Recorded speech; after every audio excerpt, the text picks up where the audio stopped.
Welcome back to Bookkast, the podcast that brings you bestsellers in minutes. That's right. You know it. And today we are, as usual, diving deep into a new book, a very popular book, a book that I feel like has just been everywhere. Oh, yeah. House of Earth and Blood by Sarah J. Maas. Yeah.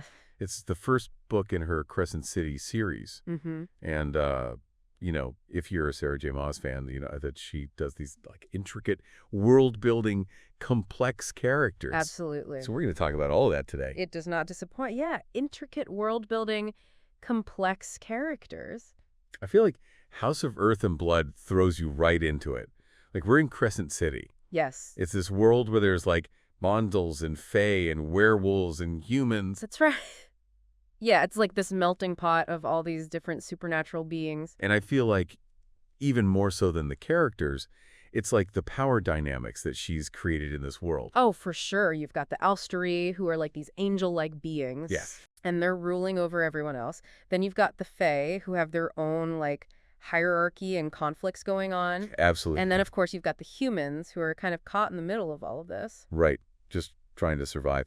And, you know, we meet our main character, Bryce Quinlan. Yeah, Bryce. She's a half-Fae, half-human who likes to party. A lot. And her life gets turned upside down when her best friend is murdered. Brutally murdered. Yes. Danika Fendyr, who's, by the way, a fascinating character in her own right. Oh, for sure. She's the alpha of a pretty powerful werewolf pack. Yes. Very strong, very loyal, especially to Bryce. Yeah, they have a really strong relationship. Yeah, and the way she's killed, it's not like any ordinary crime, you know? Well, that's what's so interesting, right? I mean, we find out pretty early on that she was killed by a Crystallis demon. Right, so these are creatures that are specifically, like, bred for hunting and killing. Yeah, so what did you think when that was revealed, like, right off the bat?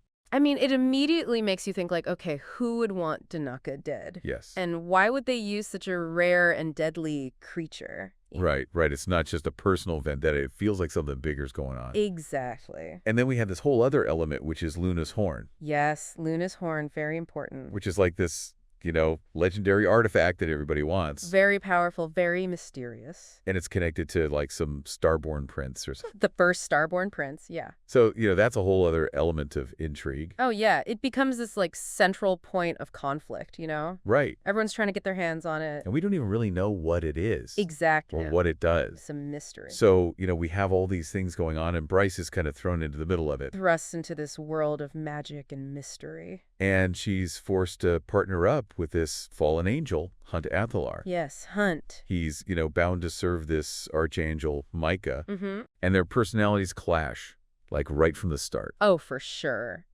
I mean, Bryce, she's, you know, defiant, independent, and Hunt's all brooding and moody-bound. It's like, she's like this bright light. Yeah. And he's kind of like in the shadows. Yeah, he's got a lot of baggage. So do you think their personalities, like, do they just constantly clash? Or is there, like, some potential for something else? Well, I mean, their initial interactions are definitely full of tension. But, you know, there's also this underlying, like, energy between them. Okay. Like, you can tell there's something more there. Interesting. Because we see, as they start investigating, you know, they have to work together. Right. And they start to show, like, glimpses of vulnerability. Yeah, you see them protecting each other. They're bantering. They're grieving over Danika together. Right. It's like they're letting their guard down a little bit. Yeah. And those moments are really important. Right. Because they start to chip away at the walls we've both built up. So we see some softer sides to both of them. Exactly. Yeah, I mean, especially from Hunt, I feel like we get this really revealing moment Oh, yeah. when he tells Bryce about his past love. Shahar. Yes. The archangel who led a rebellion. Yeah, and it's like you kind of understand why he's so tortured. Right, you get a glimpse into his inner turmoil. It explains, like, the weight that he carries. Totally. And for him to confide in Bryce like that, Yeah. it shows a level of trust that he hasn't shown anyone else. So they have this connection, but there's still so much mystery surrounding everything. Oh, yeah. We start to learn about, like, this new drug in Crescent City called synth. Oh, synth. Yeah, that's a whole other can of worms. It's dangerous. Very dangerous. And it's somehow tied to this Crystallis demon, right? It seems like it, yeah. But we don't know exactly how yet. It's one of those things where, like, it's mentioned, but we don't know the full story. It's like a breadcrumb. Yes. Leading us down a dark path. Okay.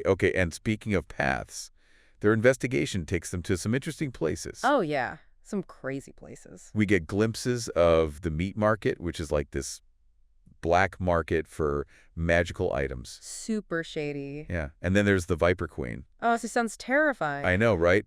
And we even get a glimpse of the Underking's realm. Like, we're talking about a whole other dimension. Yeah. And each of those places adds like another layer to this world that she's built. Oh, absolutely. But, okay, here's a big one. Hit me with it. Danika. Yeah. She wasn't just an alpha. No. She was secretly a rebel who stole Luna's horn. Whoa, whoa, whoa. Back up. Yeah, it's crazy. She stole the horn. And she hid it before she died.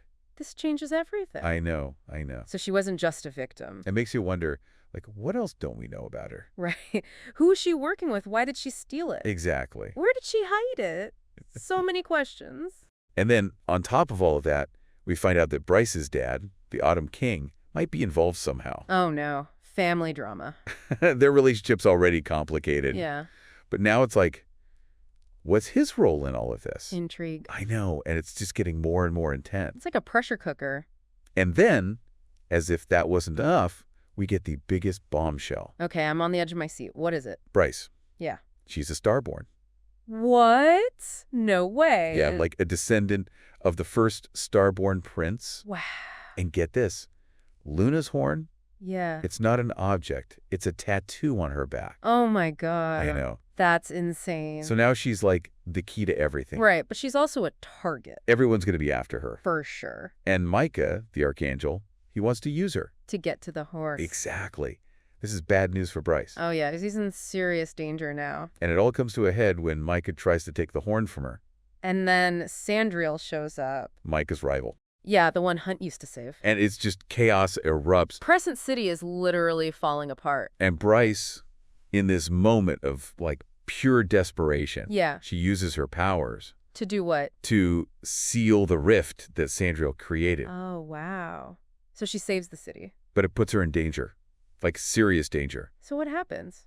Well, we don't know yet. We have to wait for part 2. We have to wait for part 2. I can't wait. I know, right? This is crazy. I know, it's insane. Like, we left off with so much happening. Yeah, Bryce saving Crescent City, but then, like, what happens next? You know, Right. we're left with all these questions. And I think one thing that the excerpts really highlight is this, like, internal struggle that Bryce has throughout the book. Oh, for sure. Yeah, it's like this constant back and forth between her wanting to just live this carefree life. Yeah. And then this weight of her starborn destiny, you know? It's almost like she doesn't want to face it. Right. And you see her, like, trying to suppress it, right, with that magical amulet. Yeah, like she's trying to hold it back, trying to keep a part of herself hidden. And it's not just the powers, right? I feel like it's also her relationships, like with Hunt. Oh, absolutely. There's definitely a connection there. Yeah, but she's so afraid to, like, let anyone in. Especially after losing Danika. Yeah, it's like she's built up these walls around herself. And Hunt's the same way, right? Yeah, he's got all this baggage, all this guilt from his past. Exactly. They both have these stars, these things they're trying to hide from. And it's almost like they see a reflection of themselves in each other, you know? Mm-hmm. Like they understand each other's pain in a way that no one else can. There's that scene where they're watching the security footage from the night Danika died. Oh, yeah. And you can just feel Bryce's grief. Yeah, she completely breaks down. And Hunt just lets her... He doesn't try to fix it. He just holds space for her. Right? And it's such a powerful moment because it's like their walls start to come down a little bit. It's like they finally let each other in. And then Hunt tells her about Shahar, about the rebellion. And it's like he's revealing his deepest secrets to her. Which is huge for him. I mean, this is a guy who's been carrying this burden for centuries. Yeah, and it shows just how much he trusts Bryce. And how much the relationship has grown. But even with all that, they're still surrounded by all this danger and intrigue. Oh, yeah, the Crescent City drama never stops. There's the whole thing with the summit coming up with all the different factions. Right, it's like a powder keg waiting to explode. And then we find out about Sabine, Danika's mom. the future prime of the wolves. And she's the one behind it all. The attacks, the Crystallis demon, everything. It's like a punch to the gut when you realize that. Especially for Bryce, who thought Sabine was like a second mother to her. Totally betrayal. Yeah, and their confrontation is brutal. You can just feel the rage and the hurt coming from Bryce. And just when you think it can't get any crazier, Oh no, what now? Sandriel shows up. Hunt's old commander. Yeah, the one who wants to extract the horn from Bryce. And she's not messing around. It's like everything descends into chaos. Yeah, battles everywhere, alliances shifting, people betraying each other left and right. And Bryce, in the middle of all of it, she makes a choice. What does she do? She runs. Runs from the city. Yeah, she escapes with Hunt. Wow. It's like she realizes that she can't fight this battle head on. Not yet, anyway. So she's going into hiding. It seems like it, yeah. And the excerpts end with them on the run, leaving everything behind. Okay, so what happens next? We need answers. Okay, so we're back, and we left off with Bryce and Hunt. They're on the run. They've escaped from Crescent City. Right, trying to stay one step ahead of, well, everyone. Micah, Sandriel, who knows who else. And I think these last excerpts really highlight this idea of, like, choice versus destiny. Yeah, that comes up a lot in the book. Bryce is a starborn, right? So she has this, like, predetermined path. This prophecy hanging over her head. But she's also her own person. Right, she has her own free will. So it's like, how much control does she really have? It's a tough question. Because even though she's trying to run, she's still drawn back into this conflict. She can't escape who she is. And there's this one scene I wanted to talk about where she's talking to Hunt, and he's like expressing all this regret about the rebellion. Mm-hmm. Like he wishes he'd never done it. And she kind of challenges him on that. What does she say? She's like, even if you hadn't rebelled, wouldn't you still have been a weapon for the angels? Oh, wow. That's deep. And no, it's like, are we really in control of our own destinies? Or are we all just playing out roles that were written for us? Heavy stuff. Yeah, definitely makes you think. But despite all of this, Bryce still chooses to fight back. She could have just kept running. She could have, but she doesn't. She confronts Micah, protects her friends. It's like she realizes that running won't solve anything. And she even makes the ultimate sacrifice. Oh, yeah, the rift. She seals it, using her own power, knowing that it could kill her. I mean, that's pretty heroic. She saves everyone. It's a turning point for her character, too. How so? Like, she fully embraces who she is, a starborn, a leader. And she inspires others to fight back, too. She becomes a symbol of hope. And Hunt's right there with her the whole time. Yeah, even though he's still struggling with his own demons. But he never gives up on her. Their relationship is so complex. Yeah, but it's also really beautiful. It's like they see the best in each other. And the book ends with this, like, really powerful image. Bryce standing amidst the ruins of Crescent City. It's a scene of destruction, but also, like, rebirth. Yeah, there's a sense of hope. Like, even though things are broken, they can be rebuilt. And Bryce is ready to lead the way. It's come so far from that party girl we met at the beginning. So there you have it, House of Earth and Blood in minutes, thanks to Bookkast.